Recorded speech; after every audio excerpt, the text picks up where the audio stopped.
up, you guys? Welcome back to the channel. It's Shada here, and today we're going to be diving right back into 90 Day Fiancé the other way. There are a few updates since my last video, so I'll link that in the corner here if you guys would like to check out the previous one and then come back to this one. Now let's get right into these couples. First off, we have Shakina and Sarper. So it seems as though now they're trying to obviously make amends with each other since their massive blow up, and Shakina decided to stay in a hotel away from Sarper. Now Sarper did apologize. They went to therapy. It seems like a couples therapy though, but she still wants him to do his own singular sessions. However, he still has not been booking them, but he's now lying to her about doing it. And then he gets caught in the lie, and it's just kind of like, why are you lying? If you didn't do it, just say you didn't do it. I feel like she'd be more angry if you lied about it and you didn't actually do it. You know what I'm saying? Like, it just...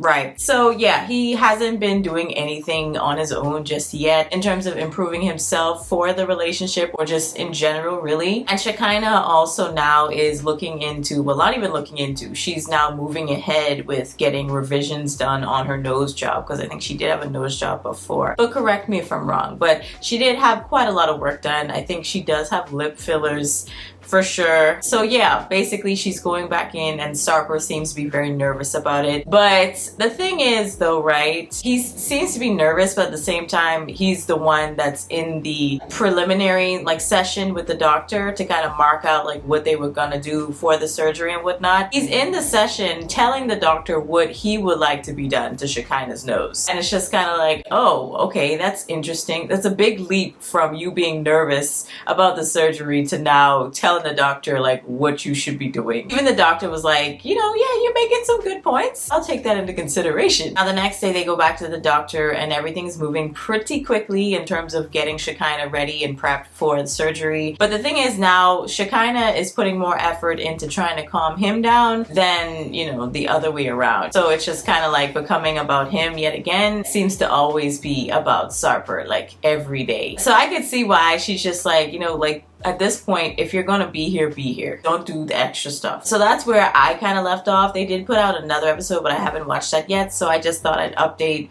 in terms of like what I've watched so far. Statler and Dempsey, they did get off that boat finally.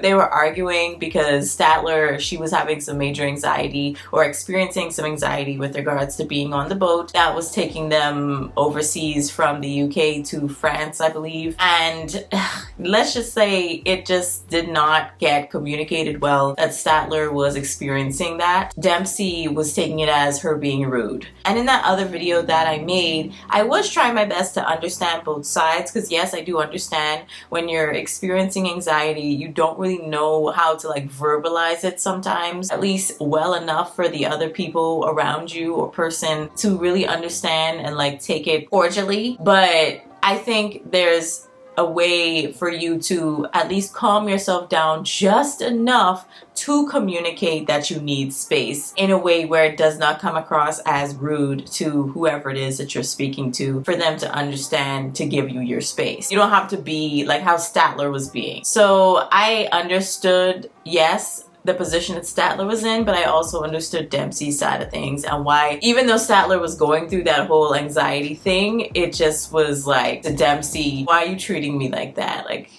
so anyways, eventually they get off the boat, and it seems as though they're trying to communicate a little bit more. They're now in Paris, and they sit down to get like a caricature done, like a cartoon drawing, and they start talking about marriage. Statler is actually kind of surprised, because she's just like, oh, Dempsey, I didn't realize you were actually still like in talks of being married. And one thing I want to say about Statler is that she seems very hasty with a lot of things. That very first trip that she took to visit Dempsey, I think when she was going into it, she was thinking about marriage and proposing literally within that trip, but then things ended up going downhill, so that didn't happen. But now I think Statler is still kind of in her head about the relationship and moving forward in terms of marriage. So with Dempsey, it seems as though she's not necessarily like, you know, pushing for it right now, but you know, obviously in the next like couple of years, or a year or two, I think she said. But yeah, I just don't see that lasting. I'm just going to be honest. I think Statler is in a good mood for it now, but I just don't, I think it's just going to keep happening, and Dempsey's going to continue to get angry because Statler does what Statler does. She is the way that she is, you know? So I'm just going to keep an eye on them for now. Josh and Lily,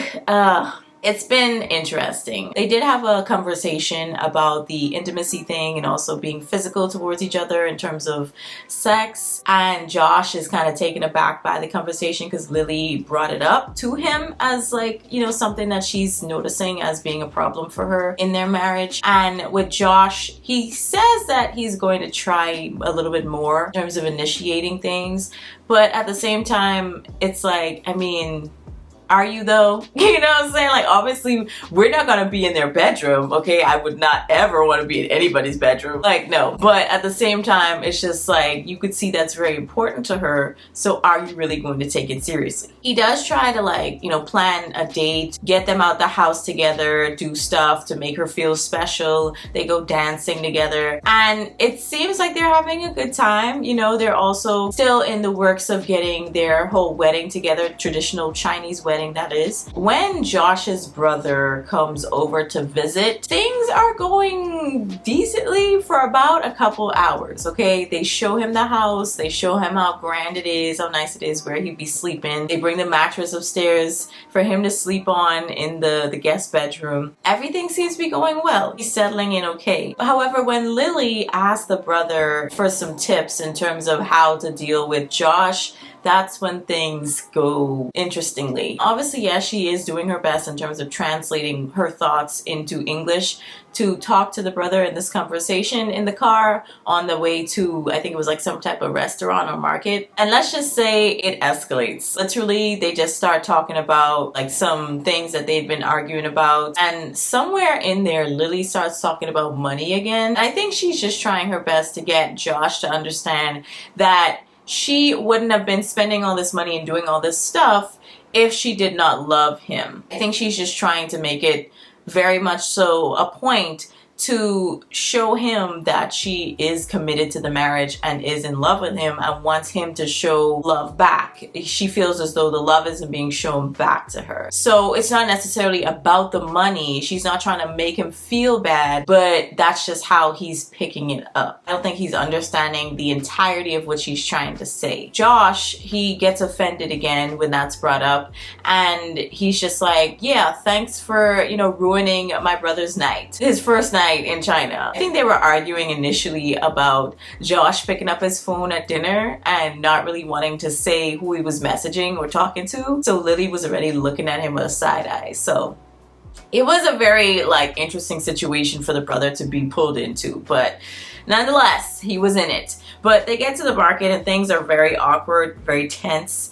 But you could see that the brother is trying to be the peacemaker. Josh even says in his past relationships that he was kind of always the peacemaker. However, you can't keep relying on your brother, who isn't always going to be there, to constantly be the peacemaker between the two of you. You're gonna have to try your best to figure things out on your own. But they haven't really been doing that great of a job of it. It seems as though the brother does kind of detect that they have differing ways of showing love. Their love languages are very different. With Lily, it seems more tangible, more monetary. You know, like more gifts and stuff like that, like the house and the decorating and all that stuff. Even though Josh didn't necessarily say that he wanted it, she wanted him to feel comfortable in China. She wanted him to have their own place and feel like it's their own, you know, like she wanted him to have that feeling when he came over to live in China with her. With her constantly bringing up money, it seems as though it's not necessarily that she wants him to contribute, but it's more like this is what I've done my part in showing you love by doing these things, but now I need you to show me love in terms of at least the physical sense, which is probably why she brought up the whole sex thing. So I think that in that moment, it seems as though they had been making peace with each other and trying to understand where each person is coming from, but I don't know. It seems like Josh is not really understanding. So Corona and Inky. Now where I left off in my last video, I believe, is where they meet each other's parents. And Corona's parents, well, mom and grandmother, and then also I think maybe sister, I'm not sure. Like 3 of her like major family members. So that is kind of tense in the beginning. At some points it was like kind of awkward, I'm not gonna lie. But it seems as though Inky kind of won them over for the time being,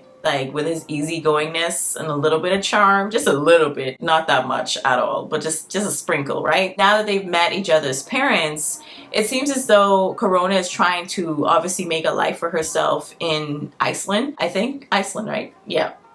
I don't remember. I keep forgetting every time I watch it. But anyways, so she's trying to make a life in this new country, trying to make herself comfortable, also trying to pursue things with her midwifery, schooling, that education and everything. But when she goes to visit, I think it's some type of special group that she found via social media or something, where it's like Black people in Iceland who've been in Iceland for a couple of years. So they're kind of like almost like a support group. They meet every now and again. And she went to one of their meetings. They seemed to kick it off. She seemed to be welcomed there. And they were just kind of telling her, or at least warning her, that in Iceland, it's kind of like a known thing that it's gonna take a minute, number one, for you to get settled in terms of a job, but in terms of schooling also, at least in, you know, her case, in Corona's case, it could be very interesting in terms of you being able to actually get into school and being able to succeed if you don't know the language, because most of the classes are taught, we find out when she goes to, I think maybe some type of advisor or something for the school.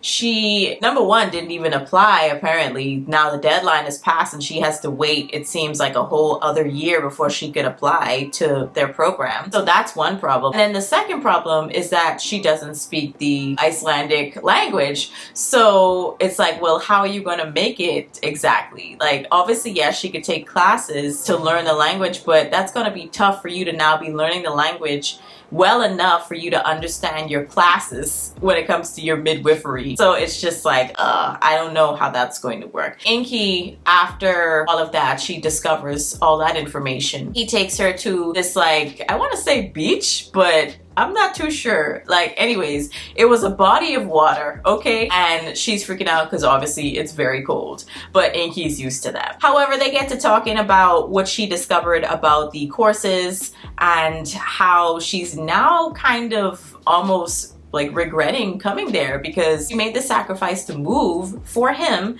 However, now she can't actually pursue what she wanted to pursue career-wise. And back home in the US, it seems like she was already like set to go and set to continue her schooling in one of the best schools in the US. So it's just like, well, you know, I got accepted. I was about to start the program, but I decided to give it up for you to come here. And now I'm realizing that that might not have been the best decision. But he's not really picking up what she's throwing down. He's just kind of like, oh, you know, we have time. We could wait. Like, you could just apply in a year. It's okay. We have time. But you know, Corona clearly does not want to be waiting. Time is ticking. So I don't think Inky's picking up on that. And they seem to have very different personalities and timelines for things. So I definitely see this clashing for sure. James and Tata, aka Meitalia. So now that they're adjusting to life in Indonesia, I think obviously Tata is right at home because she's literally back in her own home country with her own family living in their house. But you could tell that it's starting to get to them just a little bit, or at least for James, because it's obviously not like his actual blood biological family. It's more so his family through marriage to Tata. So it's a little different. Obviously, yes, you do have people who get married and it's like, you know, immediate connection, like they hit it off well, that's great. However, when you've been in another country for so long away from these people, it could be hard to build that relationship compared to if you were a couple that both were from the same country and lived in the same country and you basically kind of are always around each other's families, you know? So when you have such a divide in terms of like location, I think that definitely could play a part in your comfort level. And then also the fact that James can't speak the language and they don't speak, I think, any English. So Tata has to constantly be the translator between the two of them. So it's a lot of things that they have to work on. I think on top of that, living in your in-laws' house, it could be tough. It could be tough. It seems as though they're definitely struggling to have any type of like real privacy in the house because obviously it's, you know, the parents' house. And then on top of that, I think her siblings live in that house as well, or at least some of them. So it's very interesting to try and find time to be alone and then also communicate. Literally, like James can't speak the language. So now James and Tata are running into two issues, well, at least two major issues that I picked up on. Number one, obviously Tata wants to have children or at least a child before she gets too old, at least in terms of in her mind, she has a set age. and then also because she has some health issues and challenges that she's been going through. So she wants to get having kids kind of out the way early because it's going to be more difficult the older she gets. So it seems as though James, they have that conversation finally, as awkward as it is, but James doesn't really want to have kids. But it seems as though they're now having this question lingering where it's like, well, are we going to continue to be married if one of us doesn't want to have kids? What's going to happen? Is James going to be enough for you? These questions are now becoming very serious very quickly. And you could tell, obviously, there's a lot of emotion there because James is saying, oh, I don't want to lose her. But at the same time, Tata really wants to have a child. And I don't think you should give up on things like that easily. If you have wanted a child or children for so long, and now your partner is here telling you, oh yeah, I wanted them at the beginning of our marriage, but now I'm not too sure. I think that's grounds for divorce. Don't waste your time. Yes, it's going to be painful, but at the same time, it's like, if they can't give you what you really, really want, it's almost like, well, what are we doing here? She even says it, like, what's the point of being married? Yes, obviously you can be in a marriage and just not have any kids if that's what you both agree on, but the fact that James kind of sold her that dream before they got married and also sold it to her parents, now she's looking forward to having these children and they're looking forward to having grandchildren, and you're just sitting over there like, well, I don't really want kids anymore, but I hope you're gonna be okay with it. It's like, no, they're not gonna be okay with that. So yeah, I think they've definitely hit a brick wall with that one. I think they've decided to just leave that conversation by the wayside for now, but it seems like another problem is arising in terms of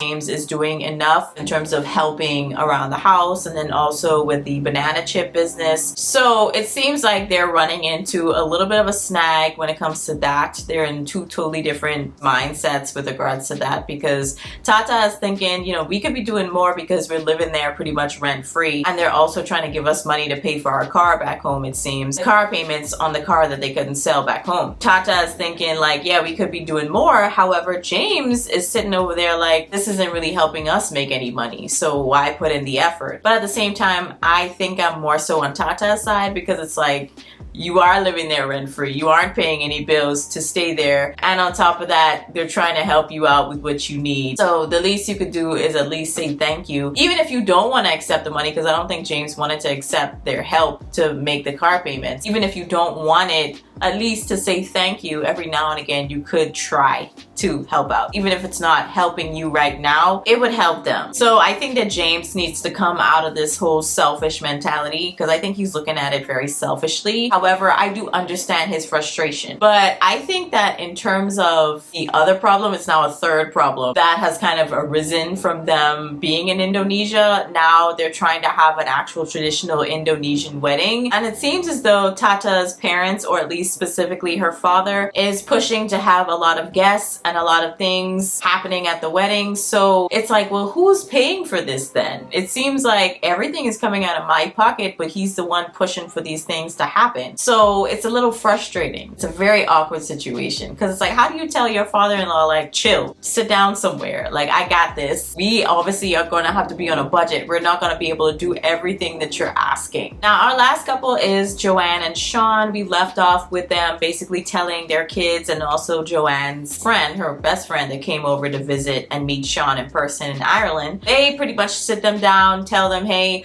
we had a secret that we've been keeping from you for about 2 years. Yeah, we've been married.